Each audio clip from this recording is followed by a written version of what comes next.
All right, so today we are really diving deep into the world of Elon Musk. Going way beyond the headlines. Exactly. I mean, people have a lot of opinions about him. That's putting it mildly. Right. But beyond those tweets and sound bites, there's a fascinating story. And we've got a ton of material to dig into. Yeah, we got biographies, articles, interviews, some of it pretty obscure, actually. Really paints a picture of the man behind the mission. And those missions, they're not just companies, they're like attempts to solve humanity's biggest challenges. Okay, so where do we even begin? Honestly, you got to start at the beginning with his childhood. South Africa, right. I've heard it wasn't exactly a walk in the park. No, not really. Born in 1971, Pretoria, he was definitely a curious kid, but his relationship with his father, complicated, to say the least. And that kind of dynamic, I mean, it can really shape a person. Oh, absolutely. That drive to prove yourself, that comfort with risk, it often comes from somewhere. Interesting. So those early challenges, they might have actually been the foundation for everything that came later. Exactly. And layer on to that the fact that he was a self-taught programmer. By age 12, 12, wow. this was pre-internet boom, right? Not every kid had a computer. No, not at all. You even sold a video game he created for $500. Talk about an early bloomer. And it's not just the tech skills, it's the entrepreneurial spirit that young. Totally. Okay, so then he moves to Canada at 17, then to the U.S. for university. Not exactly a typical path. And get this, he graduates from the University of Pennsylvania with dual degrees. Dual degrees. In what? Economics and physics. Wow. Most people I know, they struggle to pick one major. Right. What does that tell you about the guy? I think it's key to understanding how Musk's mind works. He's not confined to one way of thinking. He's looking for solutions across disciplines. And that's a recurring theme throughout his career. Fascinating. All right, so we've got this driven guy, early success with tech. He heads to Stanford in 95 for a PhD. And this is where things get interesting. He drops out after 2 days. 2 days. Can you imagine? What could possibly be more compelling than a Stanford PhD? The internet. Ah, the early days. It was the dawn of the dot-com era, right? And for someone like Musk, the possibilities, Yeah. they were endless. It was a huge risk, ditching that PhD. Huge. But he dove headfirst into that world. Started Zip2. His city guide software. Yep. Smart move, catching that wave of newspapers trying to figure out this whole online thing. Totally. And it paid off big time. Compaq buys it in 1999 for, wait for it, $307 million. His first major win. So what does he do? Kick back and relax? Not exactly. This is Elon Musk we're talking about. This wasn't about the money, not really. It was about what that money represented. Seed funding for something much, much bigger. It's crazy to think, right? The same guy who started with the city guide? Ends up revolutionizing electric cars and space travel. It's mind-blowing. Total outlier in terms of like entrepreneurial trajectory. He's playing a whole different game. Oh, totally. So, okay, walk us through those early days. Yeah. Tesla, SpaceX, we're talking early 2000s. Electric cars were, A niche thing Yeah. at best. yeah, a novelty. And space travel, that was pure government territory. Right. Nobody was even thinking about private space flight. So how does he convince people to get on board with these ideas? Were they just like, sure, Elon, whatever you say? I mean, the guy has a way of selling his vision, but it was more than that. He put his money where his mouth was. Invested heavily in Tesla 2003. When it was far from a sure thing. Far from it. The goal was huge, right? Making electric cars not just practical, but Cool. exactly Ah. desirable. Taking on the giants of the auto industry. Head on. And then at the same time, practically, he founds SpaceX in 2002. Even more ambitious, if you can believe it.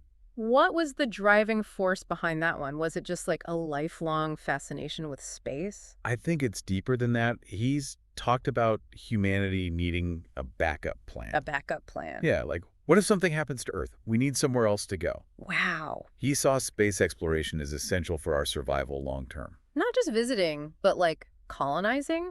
Colonizing Mars. Making it livable for humans. That's the goal. It's Audacious. That's one word for it. I mean, it all sounds so reckless almost. But then that seems to be a theme with Elon Musk, doesn't it? Definitely. High risk, high reward. And it would have been easy to write him off as a dreamer, right? If not The for... fact that he delivers. Yeah. He gets results somehow. He's relentless. Yeah. And he's got this uncanny ability to bring incredibly talented people together. to buy into his vision. So it's not just him alone in a room coming up with these ideas. No way. He builds teams, incredible teams. But it wasn't all smooth sailing, was it? I mean, 2008, Oh, the year the world almost imploded. talk about a perfect storm. Both Tesla and SpaceX, they were on the verge of. Bankruptcy. And the global financial crisis hitting everyone hard. Everyone. And on a personal level. Very public divorce. So talk about pressure. I can't even imagine what happens. Does he just throw in the towel, admit defeat? Not a chance. He doubles down, invests every penny he has left into both companies. Wow. He had to choose at one point, which company gets the remaining funds to keep the lights on. Brutal. It wasn't just business for him. It was personal. These were his babies. High-stakes poker with the future of, two potentially world-changing companies riding on it. No pressure, right? So what changed the game? How did he pull it out? SpaceX, they had those 3 failed launches. Right. The 4th one, success. Come on. It proved their technology worked. Validation. And, more importantly, it secured them a contract with NASA. How much? $1.6 billion. No way. That was the lifeline, the turning point. From the brink of collapse to a $1 billion vote of confidence. That's Elon Musk, man. Unbelievable. It goes from that guy with the crazy ideas to that guy who might actually pull this off. And pull it off, he does. I mean, look at Tesla now. Global force in the electric vehicle market. And SpaceX is launching satellites, astronauts. It's easy to forget how impossible it all seemed back then. But he doesn't stop there, does he? Oh, no. This is just the beginning, as far as Elon Musk is concerned. We've got Neuralink. Brain-computer interface. Boring company. Tunnels under cities. It's like he's not even playing the same game anymore. He's invented his own. And these ventures, they might tell us more about his long-term vision than anything he's done before. Okay, so Neuralink. Brain-computer interfaces. Is that straight out of science fiction? Are we talking downloading information into our brains? It sounds wild, right?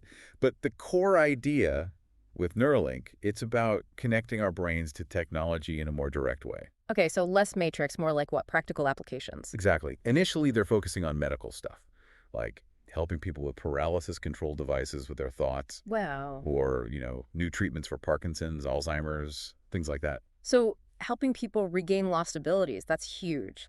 Potentially revolutionary. But Musk, being Musk, he's not stopping there, is he? Not even close. He's talked about, enhancing human intelligence, even merging with AI. Merging with AI. Now, that's where it gets a little... out there. Yeah. I mean, is that even possible ethically? Where do we even begin to unpack that? It's definitely pushing boundaries, no question. Yeah. He sees it as, a necessity, though, to keep up with AI as it advances. So it's Musk, again, tackling a massive problem head-on, even if it makes people uncomfortable. He's not afraid of ruffling some feathers, that's for sure. Okay, and then there's the boring company, tunnels to solve traffic. I mean, it seems so simple on the surface. Almost absurdly simple, right? But then I remember people thought landing a rocket vertically was absurd, too. And SpaceX did it. Exactly. So maybe digging tunnels isn't so crazy after all. He's got a way of cutting through the noise, I'll give him that. Yeah. Instead of just accepting traffic, he thought, why not go under it? Challenging the status quo, one giant tunnel at a time. But look, we can't talk about Elon Musk without addressing, how he communicates. His Twitter feed. To put it mildly. Case in point. Love him or hate him, he's definitely changed how we think about CEOs and, public figures in general. No more hiding behind a PR team. For better or worse, right? Definitely double-edged sword. The transparency is refreshing, but it's got him in hot water, too. More than once. More than once. So where does this leave us? What's the big takeaway from this deep dive into the world of Elon Musk? I think at his core, he's driven by this almost relentless need to solve what he sees as these existential problems. Existential problems, humanity-level stuff. Exactly. He's a visionary, no question. An innovator, a disruptor, and, sometimes a bit of a loose cannon. Definitely keeps things interesting. You could say that again? But he makes us think, doesn't he? About the big stuff. What's the price of progress? How far is too far when it comes to tech? Are the ends always justified? Even if the means are? Those are questions we all have to grapple with as his companies grow, as his influence grows. Because one thing's for sure, he's not going anywhere. And the decisions he makes, the technologies he develops, they're going to impact all of us. It's been a wild ride exploring his story, and who knows what the next chapter holds. But one thing I've learned is whether you admire him or you question his methods, Elon Musk is a force to be reckoned with. Absolutely. He forces us to think bigger, to imagine a future that seems impossible, and then ask ourselves, are we ready for it? So keep asking those tough questions, keep diving deep, and we'll catch you next time.